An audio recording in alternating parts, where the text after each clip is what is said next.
नमस्कार दोस्तों, बहुत बहुत स्वागत है आप सभी का। साथियों, आज का जो टॉपिक होने वाला है वो झारखंड पुलिस कांस्टेबल 2024 में जो हिंदी का पेपर होता है साथियों, उसी का प्रैक्टिस सेट नंबर 37 है। साथियों, इसके पहले आप लोगों के लिए 36 प्रैक्टिस सेट ऑलरेडी प्रोवाइड करवाई जा चुकी है, तो आप लोग जाके वीडियो देख सकते हैं और अपनी तैयारी का अंदाजा भी लगा सकते हैं। तो साथियों, चलिए स्टार्ट करते हैं वीडियो को बिना देरी किए हुए। पहला प्रश्न है साथियों, जंगल में लगने वाली आग क्या कहलाती है? जेठरानल कहलाती है, बड़वानल कहलाती है, या फिर दावानल कहलाती है, या फिर कामानल कहलाती है? तो बताइए साथियों क्या कहलाती है? तो जंगल में लगने वाली आग को साथियों दावानल बोलते हैं। ठीक है, क्या बोलते हैं? दावानल बोलते हैं। तो जेठरानल किसे बोलते हैं साथियों? पेट की आग को, ठीक है, पेट की आग को हम क्या बोलेंगे? जेठरानल बोलते हैं। और समुद्र या पानी की आग को साथियों क्या बोलेंगे? बड़वानल बोलेंगे। ठीक है, समुद्र या पानी की आग को बड़वानल बोलेंगे। और कामानल साथियों, काम वासना की आग को कामानल कहलाते हैं। ठीक है, काम या फिर वासना की आग को हम क्या बोलेंगे? कामानल बोलेंगे। ठीक है, जंगल में लगने वाली आग दावानल कहलाती है, पेट की आग जेठरानल, समुद्र या पानी की आग बड़वानल और काम वासना की आग कामानल कहलाती है साथियों।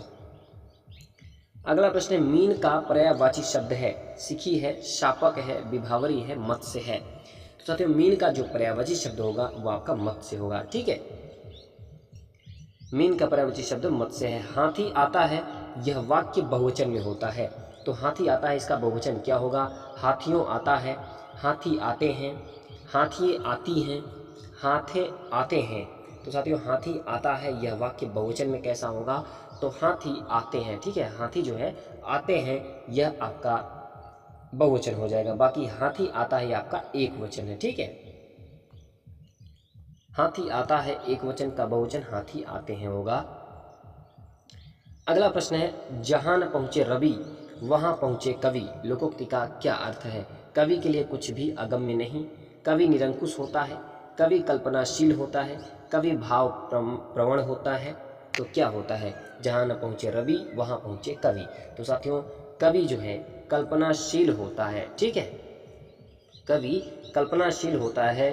और जहां न पहुंचे रवि वहां पहुंचे कवि, लोकोक्ति का अर्थ ही कवि कल्पनाशील होता है साथियों। ठीक है, अगला प्रश्न है, कुल का अर्थ वंश होता है? कुल का अर्थ वंश होता है, परंतु इसके समरूपी शब्द कुल का अर्थ होता है गर्म, किनारा, खूंटी, नैपुण्य। तो साथियों, किनारा आपका बिल्कुल राइट आंसर होगा। ठीक है, एक कुल का अर्थ होता है वंश। ठीक है, ये छोटा उ का मात्रा वाला होता है वंश, और बड़ा उ का मात्रा वाला कुल, इसका मतलब होता है किनारा। ठीक है,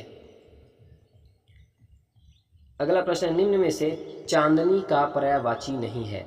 चंद्रिका, चंद्रप्रभा, चंद्र, कौमुदी। तो चांदनी का पर्यायवाची नहीं है साथियों, वो है चंद्र। ठीक है, चांदनी का पर्यायवाची चंद्र नहीं है, बाकी चंद्रिका है, चंद्रप्रभा है, कौमुदी है। अजंत का संधि विच्छेद है?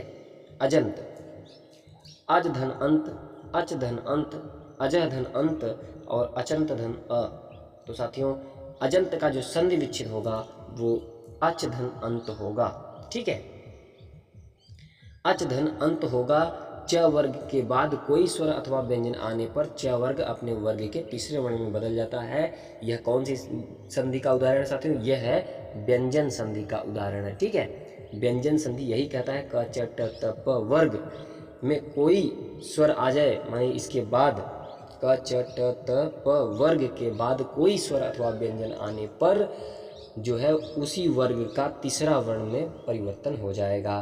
तो देखिए, च जो है तीसरे वर्ण में परिवर्तन हो गया ज में, तो अजंत बन गया। ठीक है, तो इसमें कौन सी संधि होगी साथियों? व्यंजन संधि होगी। और संधि की संख्या होती है 3। एक होता है स्वर संधि, एक होता है व्यंजन संधि, एक होता है विसर्ग संधि।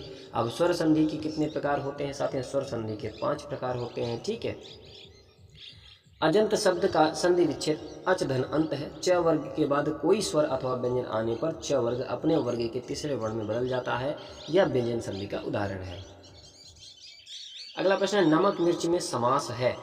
द्वंद्व समास है, कर्मधारय है, अव्ययी भाव है, या फिर बहुब्रीहि समास है? नमक मिर्च में समास, तो साथियों नमक मिर्च में जो समास होगा वो आपका द्वंद्व समास होगा। ठीक है, क्योंकि नमक मिर्च माने होगा नमक और मिर्च, नमक और मिर्च, तो यहाँ पे द्वंद्व समास हो जाएगा। दोनों पद प्रधान हो साथियों, वहाँ पे द्वंद्व समास हो जाएगा। निम्नलिखित में से किनके नाम प्रायः पुल्लिंग होते हैं?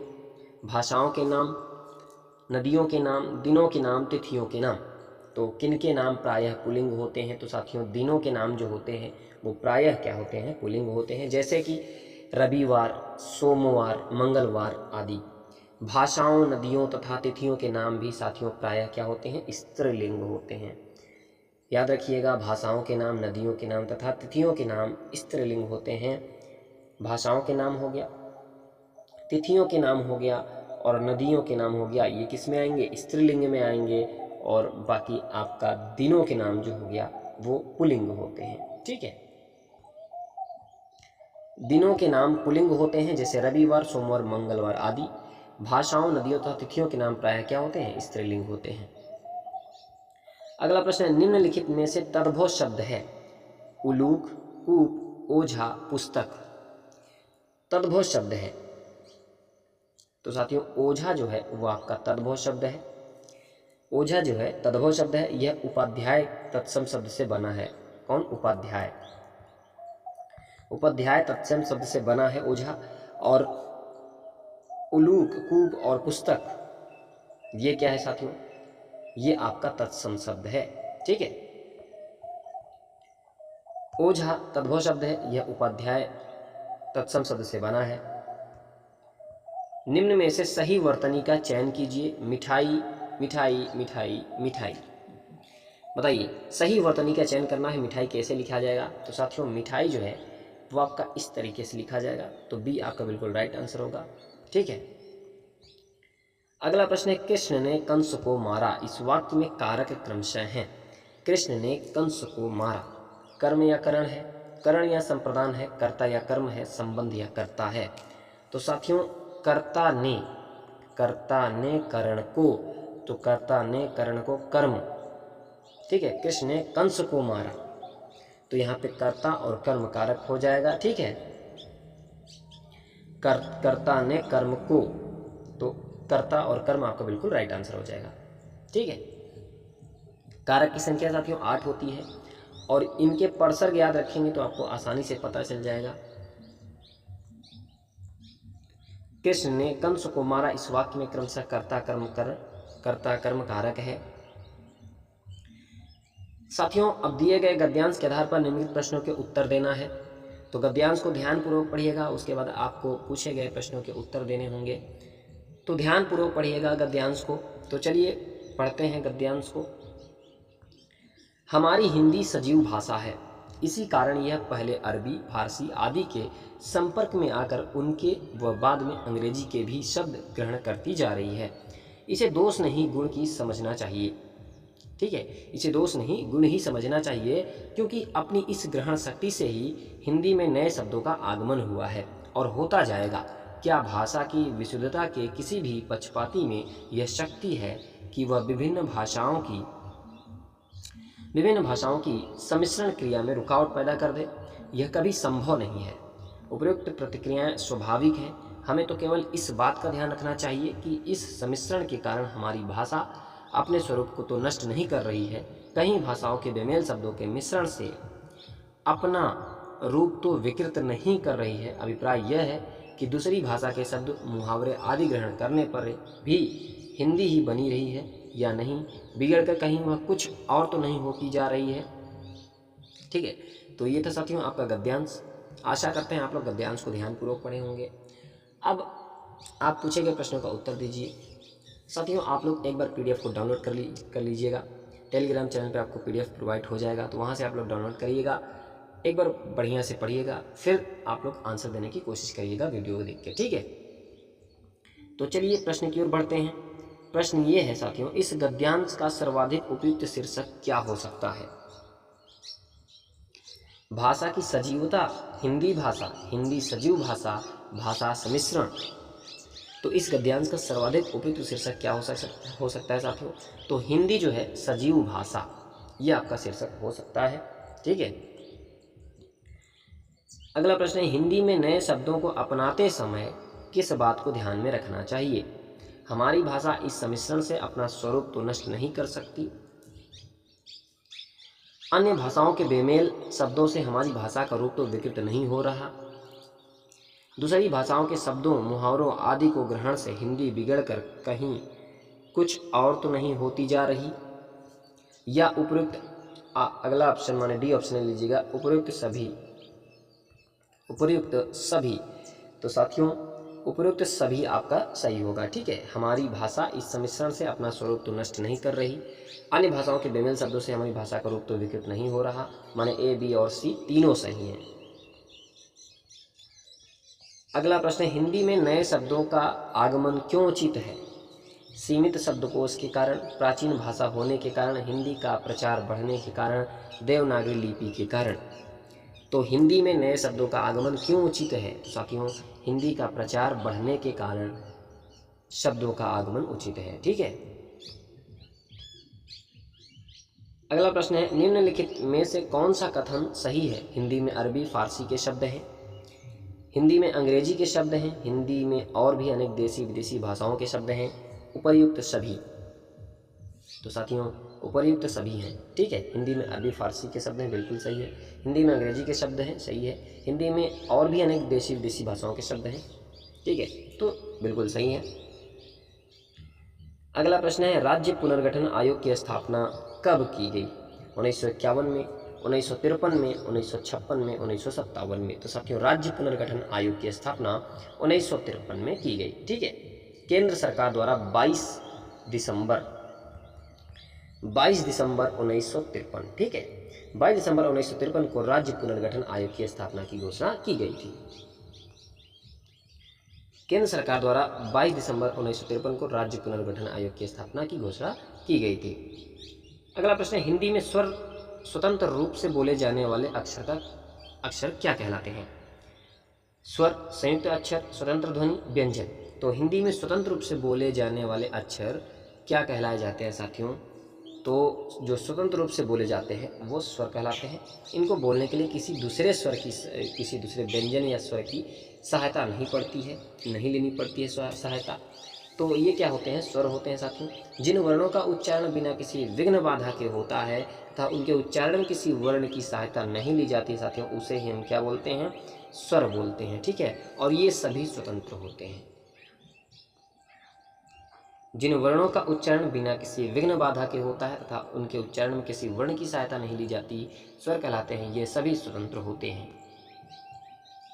निम्नलिखित में से शुद्ध शब्द चुनिए। आगामी, केंद्रीय, अधीन, दीक्षा। तो शुद्ध शब्द चुनना है। तो साथियों अधीन जो होता है वो आपका शुद्ध शब्द है। ठीक है, और आगामी नहीं, आगामी लिखा जाता है, इसका भी शुद्ध शब्द देख लीजिए, आगामी लिखा जाता है। केंद्रीय इस तरीके से नहीं, केंद्रीय ऐसे लिखा जाएगा, केंद्रीय। ठीक है, केंद्रीय ऐसे लिखा जाएगा। और दीक्षा, दीक्षा आपका इस तरीके से लिखा जाएगा, ये दीक्षा इस तरीके से लिखा जाएगा। ठीक है, तो इसके शुद्ध रूप इस तरीके से। किस विराम चिन्ह का द्योतक है? ये जो है विराम चिन्ह कौन सा है? कोष्टक चिन्ह है, उद्धरण चिन्ह है, पुनरुक्ति सूचक चिन्ह है, या फिर विवरण चिन्ह है? तो साथियों ये इस तरीके का जो चिन्ह है ये क्या है? तो ये पुनरुक्ति सूचक चिन्ह है साथियों। कैसे? अभी आपको उदाहरण के माध्यम से समझाएंगे। देखिए ये उदाहरण देखिए, पुनरुक्ति सूचक चिन्ह ये, ठीक है, इस तरीके से का प्रयोग जो होता है किसी बात को दोहराने के लिए किया जाता है, किसी बात को दोहराने के लिए। जैसे विजय कुमार कक्षा बीए, विजय कुमार कक्षा बीए में है, मान लो कक्षा बीए में है, तो फिर मैंने बोला मोहन कुमार कक्षा बीए में है, तो कक्षा बीए में ही रिपीटेड है, तो कक्षा के सामने ऐसे ऐसे करते हैं, बीए के सामने ऐसे ऐसे करेंगे, ऐसे ऐसे में है, मोहन कुमार कक्षा बीए में है। ठीक है, इसी तरीके से और भी नाम कर देंगे, सोहन कुमार। ठीक है, मान लो सोहन कुमार, यहाँ तक तो भिन्न है, बाकी कक्षा बीए में है ये सेम है, तो यहीं पे क्या पुनरुक्ति सूचक ऐसे ऐसे चिन्ह लगाते हैं, तो इसी को बोलते हैं साथियों पुनरुक्ति सूचक चिन्ह। रूपांतर के आधार पर शब्द के कितने भेद होते हैं? 2 होते हैं, 3 होते हैं, 6 होते हैं, फिर 8 होते हैं। बताइए रूपांतर के आधार पर। तो साथियों रूपांतर के आधार पर जो शब्द के भेद होते हैं वो 2 होते हैं। ठीक है, कौन कौन से होते हैं? एक होता है आपका विकारी शब्द होता है और एक होता है अविकारी शब्द होता है। ठीक है, एक होता है विकारी शब्द और एक होता है अविकारी शब्द। ठीक है साथियों, अगला प्रश्न है निम्नलिखित शब्दों में से तत्सम कौन सा है? सिंगार, श्रृंगार, श्रृंगार या पटार। तो तत्सम शब्द कौन सा है? तो साथियों बताइए तत्सम। तो श्रृंगार जो है साथियों आपका तत्सम है। ठीक है, बाकी इसका तद्भव शब्द बात करेंगे तो क्या होगा? सिंगार होगा। क्या होगा? सिंगार होगा। ठीक है, अगला प्रश्न है किस विकल्प में सभी शब्द तद्भव शब्द हैं? आग, जीभ, घर, पत्र, फूल, हाथी, बरखा, रात, सत्य, उच्च, दुर्बल, पुष्प। तो किस विकल्प में सभी शब्द तद्भव शब्द हैं साथियों? तो आग, जीभ और घर तद्भव शब्द हैं। ठीक है, अगला प्रश्न है निम्नलिखित में अकर्मक क्रिया कौन सी है? राम पुस्तक पढ़ता है, घोड़ा पैरों से मिट्टी खोद रहा है, मोहन फल खा रहा है, बालक सो रहा है। तो अकर्मक क्रिया कौन सी है? तो साथियों बालक सो रहा है, यह अकर्मक क्रिया है, क्योंकि जो फल है साथियों, फल वो कर्ता पर पड़ रहा है। जब फल कर्ता पर पड़े तो वहाँ पे अकर्मक क्रिया होगा, और जब फल कर्म पर पड़ता है तो वहाँ पे सकर्मक क्रिया होती है। ठीक है, राम पुस्तक पढ़ता है, इस वाक्य में देखिए तो इस पे जो है वो कर्म पर पढ़ रहा है, कर्ता पर नहीं, राम पर नहीं पढ़ रहा है, पुस्तक पे पढ़ रहा है। क्या पढ़ता है? पुस्तक पढ़ता है। घोड़ा पैरों से मिट्टी खोद रहा है, क्या खोद रहा है? मिट्टी। मोहन फल खा रहा है, क्या खा रहा है? फल। तो जब क्रिया में क्या क्या प्रश्न लगाएंगे और उत्तर मिल जाए साथियों तो वहाँ पे सकर्मक क्रिया होती है, और अगर उत्तर ना मिले तो वहाँ पे क्या होगी? अकर्मक क्रिया होगा। ठीक है, अगला प्रश्न है निम्नलिखित शब्दों में से एक विशेषण है? शैशव, माधुर्य, आर्थिक, बचपन। तो एक विशेषण है वो साथियों क्या है? तो आर्थिक जो है आपका एक विशेषण शब्द है। विशेषण की संख्या कितनी होती है साथियों? 4 होती है। आर्थिक शब्द क्या है? आपका विशेषण है। शैशव, माधुर्य और बचपन ये क्या है साथियों? संज्ञा है। ठीक है, क्या है? संज्ञा है। अगला प्रश्न है उसे धीरे धीरे लिखने की आदत है, बोल्ड शब्द क्या है? अब बोल्ड शब्द क्या है?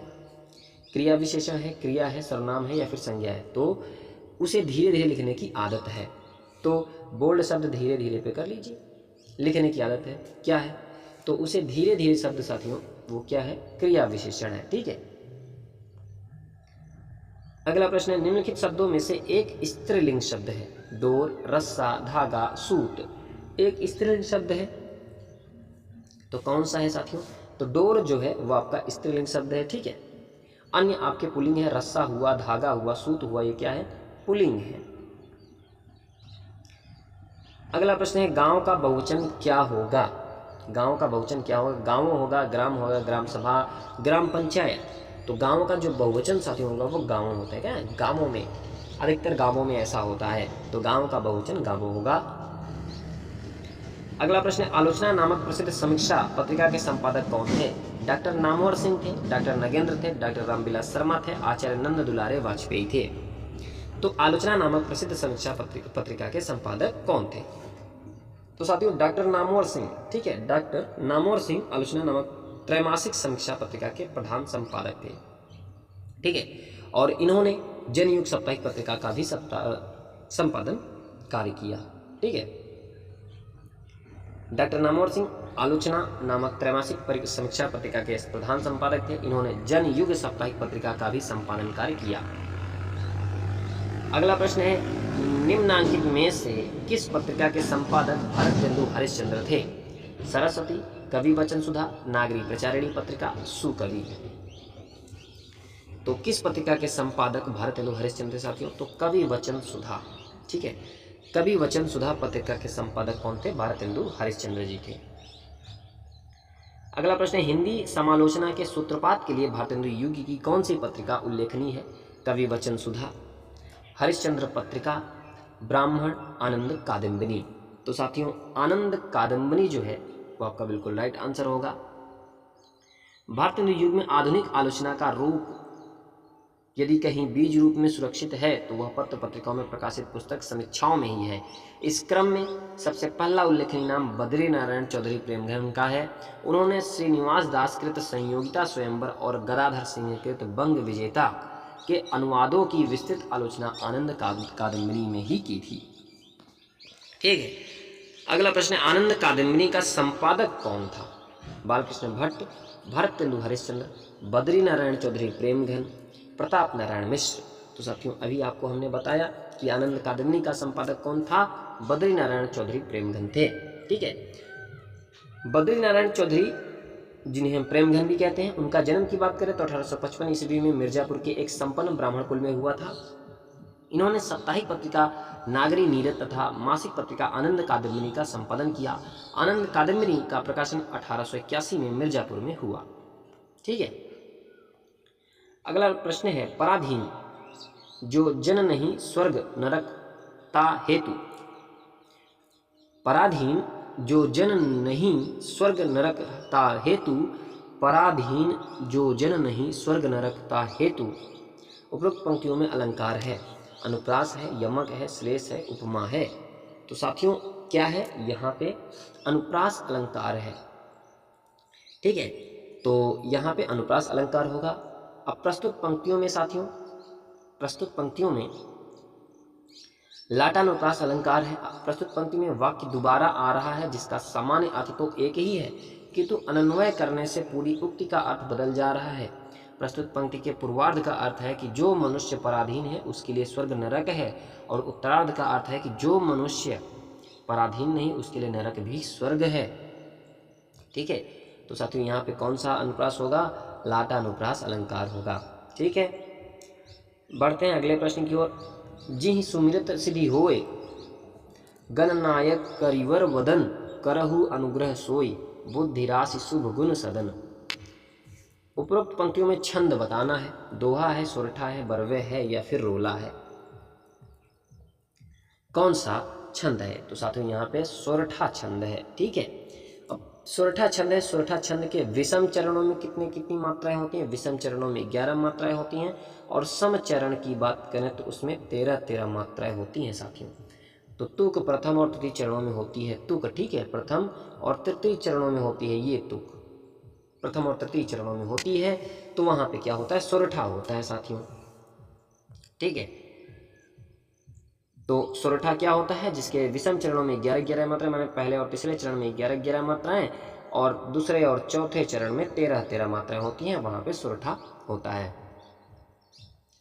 जिस काव्य पंक्ति में प्रयुक्त किसी एक ही शब्द के एक से अधिक अर्थ हों उस पंक्ति में अलंकार होता है।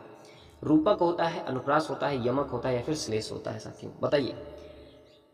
तो जिस काव्य पंक्ति में प्रयुक्त किसी एक ही शब्द के एक से अधिक अर्थ हों तो वहां पे साथियों श्लेष अलंकार होता है। ठीक है, श्लेष अलंकार होता है, और श्लेष का जो अर्थ होता है साथियों वो होता है चिपका हुआ। क्या होता है? चिपका हुआ होता है। श्लिष्ट शब्दों से, श्लिष्ट पदों से अनेक अर्थों के कथन को श्लेष कहते हैं। इनमें 2 बातें आवश्यक हैं, एक शब्द के एक से अधिक अर्थ हों, एक से अधिक अर्थ प्रकरण में अपेक्षित हों। श्लेष का अर्थ होता है चिपका हुआ। श्लिष्ट शब्द में एक से अधिक अर्थ चिपके रहते हैं। अगला प्रश्न है, शुद्ध वाक्य चुनिए। वाह कितना सुंदर दृश्य है, वाह कितना सुंदर दृश्य है, वाह कितना सुंदर दृश्य है, वाह कितना सुंदर दृश्य है। शुद्ध वाक्य आपको चुनना है। अगर साथियों वाह आ गया तो ये पक्का मानिए कि विस्मयादि बोधक चिन्ह होगा, तो यहाँ से प्रश्नवाचक बिल्कुल गलत हो जाएगा और ये भी गलत हो जाएगा। ठीक है, तो वाह आ गया तो विस्मयादि बोधक चिन्ह तो होगा ही होगा।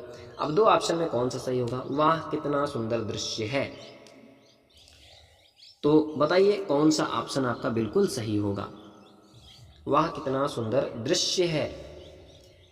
तो देखिए आपके जो दोनों आंसर हैं क्या डिफरेंट है? कुछ डिफरेंट आपको दिख रहा है क्या? बस एक बिंदी का मात्र अंतर है साथियों। तो आपका बी बिल्कुल सही होगा, वाह कितना सुंदर दृश्य है होता है नहीं। ठीक है, वाह कितना सुंदर दृश्य है, तो ये आपका गलत हो जाएगा क्योंकि इसमें है में बिंदी है और इसमें नहीं है, तो इतना का भी ध्यान देना है। आप सोचेंगे कि ये तो बिल्कुल सेम है, कोई कमी नहीं है, गलत प्रश्न है। नहीं साथियों, है और है में अंतर होता है। ठीक है, अगला प्रश्न है साथियों, महोत्सव का संधि विच्छेद है। महाधन उत्सव, महाधन उत्सव, महिधन उत्सव, माधन उत्सव। अब बताइए महोत्सव का संधि विच्छेद। तो साथियों महोत्सव का जो संधि विच्छेद होगा वो महाधन उत्सव होगा।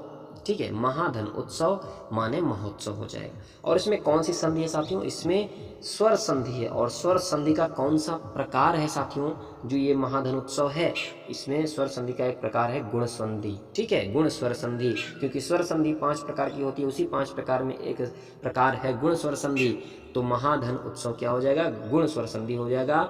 यदि अ और आ के बाद, यदि अ और आ के बाद छोटी ई, बड़ी ई, छोटा ऊ, बड़ा ऊ या री स्वर आने पर वो क्या हो जाएंगे? ए, ओ और अर हो जाएंगे। तो वहां पे क्या होगा? गुण स्वर संधि होगा साथियों। ठीक है, महोत्सव का संधि विच्छेद महाधन उत्सव है, इसमें गुण संधि है। गुण संधि में अ और आ के बाद छोटी ई, बड़ी ई, छोटा ऊ, बड़ा ऊ या री आ जाए तो क्या होगा? ए, ओ, अर। आ प्लस ई मिलेगा तो ए बनेगा, आ प्लस ऊ बनेगा तो ओ बनेगा, और आ प्लस री बनेगा तो अर हो जाएगा। ठीक है, तो वहाँ पे क्या देखिए, महाधन उत्सव आ प्लस ऊ बना तो क्या बना? ओ बन गया, तो महोत्सव हो गया। ठीक है, अगला प्रश्न है सत्याग्रह का सही सामासिक विग्रह निम्न में से कौन सा है? सत्य का आग्रह, सत्य के लिए आग्रह, सत्य के आग्रह, सत्य में आग्रह। तो सत्याग्रह का जो सामासिक विग्रह होगा वो साथियों सत्य के लिए आग्रह। ठीक है, सत्य के लिए आग्रह आपका बिल्कुल सही होगा। सत्याग्रह का समासिक विग्रह जो है सत्य के लिए आग्रह है, यह संप्रदान या चतुर्थ तत्पुरुष समास का उदाहरण है। समासिक प्रक्रिया में के लिए विभक्ति का लोप हो गया है। कमल कोमल कर में सप्रीत, इस पंक्ति में किसका लोप हुआ है? वाचक शब्द का, उपमेय का, उपमान या समान धर्म। तो कमल कोमल कर में सप्रीत, तो इसमें वाचक शब्द का लोप हुआ है साथियों। कमल कोमल कर में सप्रीत पंक्ति में वाचक शब्द माने से, इसका लोप हुआ है। वाचक शब्द से का लोप हुआ है। कमल कोमल कर में सप्रीत, यहाँ पे वाचक शब्द का लोप हुआ है। ठीक है, देखिए कमल कोमल कर में सप्रीत पंक्ति में ए वाचक शब्द से का लोप हुआ है। ऐसे पद जो उपमेय कोमल कर और उपमान कमल की समता प्रकट करते हों वाचक शब्द कहलाते हैं, जैसे इव, सम, सो, इति, मिति आदि। ठीक है, अगला प्रश्न, अपने मुंह मियाँ मिट्ठू बनना मुहावरे का अर्थ निम्न विकल्पों में से कौन सा है? अपनी आलोचना स्वयं करना, अपनी प्रशंसा स्वयं न करना, अपनी प्रशंसा स्वयं करना, अपनी प्रशंसा कराना। तो क्या होगा साथियों? अपने मुंह मियाँ मिट्ठू बनना, तो अपनी प्रशंसा जो है स्वयं करना, इसी को बोलते हैं अपने मुंह मियाँ मिट्ठू बनना। अगला प्रश्न है परिक्रमा में उपसर्ग है, बताइए। आ है, प है, पर है या फिर परी है? तो परिक्रमा में उपसर्ग है साथियों, वो है परी। ठीक है, क्या है? परी उपसर्ग है। और इसका अगर हम संधि विच्छेद करें तो परिधन क्रम, परिक्रम। ठीक है, परिधन क्रमा कर दो तो परिक्रमा हो जाएगा। ठीक है, तो उपसर्ग होगा आपका परी। निम्न में से कौन सा शब्द स्त्रीलिंग है? सौभाग्य, सुंदरता, काव्य, चंद्र। कौन सा शब्द स्त्रीलिंग है? तो साथियों सुंदरता जो है वो आपका स्त्रीलिंग है। जो सुंदर विशेषण या पुल्लिंग शब्द में ता प्रत्यय लगाकर बनाया गया है साथियों। ठीक है, सुंदर विशेषण शब्द है और उसमें जो है पुल्लिंग, सुंदर जो है वो विशेषण शब्द कह सकते हैं या पुल्लिंग शब्द कह सकते हैं, दोनों है। तो उसमें सुंदर में ता जो है प्रत्यय अगर लगा देंगे तो बन जाएगा सुंदरता, तो ये बन गया है स्त्रीलिंग। सुंदर से सुंदरता हो गया तो ये हो गया स्त्रीलिंग। ठीक है, निम्नलिखित में विलोम की दृष्टि से शुद्ध युग्म है अल्पज्ञ, बहुज्ञ, समस्त, अभ्यस्त, संयुक्त, संधियुक्त, अज्ञ, अनभिज्ञ। तो अल्पज्ञ और बहुज्ञ विलोम की दृष्टि से शुद्ध युग्म है साथियों जी। ठीक है, अल्पज्ञ माने अगर कहें तो कम जानने वाला होता है। क्या होता है? कम जानने वाला होता है।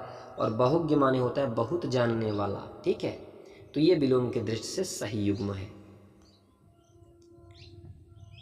निम्न में कौन सा शब्दालंकार नहीं है? श्लेष, यमक, अतिशयोक्ति, अनुप्रास। कुल मिला के आपको बताना है शब्दालंकार का भेद नहीं है, इसमें से कौन सा? तो साथियों अतिशयोक्ति जो है वो शब्दालंकार का भेद नहीं है। तो ये है किसका? तो अतिशयोक्ति साथियों में अर्थालंकार का भेद है। ठीक है, अर्थालंकार।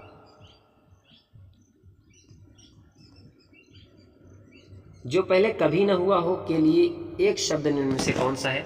अभूतपूर्व, अभूतपर्व, अभूतपूर्व, अभूतपूर्व। जो पहले कभी न हुआ हो तो साथियों उसे हम बोलते हैं अभूतपूर्व। ठीक है, क्या बोलते हैं? अभूतपूर्व बोलते हैं।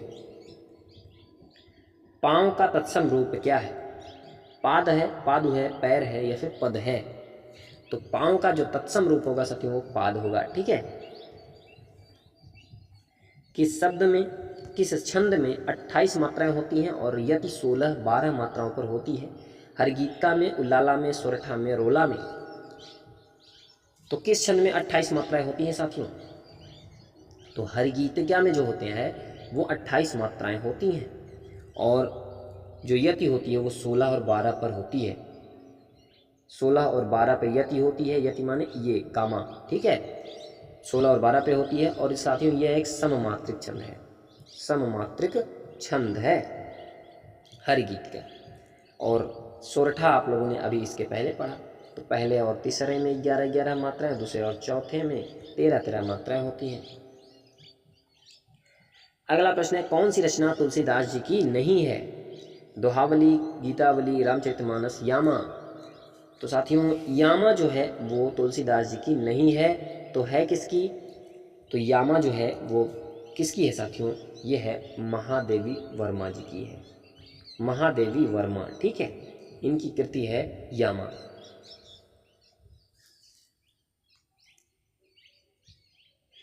बच्चा में पन प्रत्यय जुड़ने से निर्मित शब्द है। बच्चापन, बचावन, बचावपन, बचपन।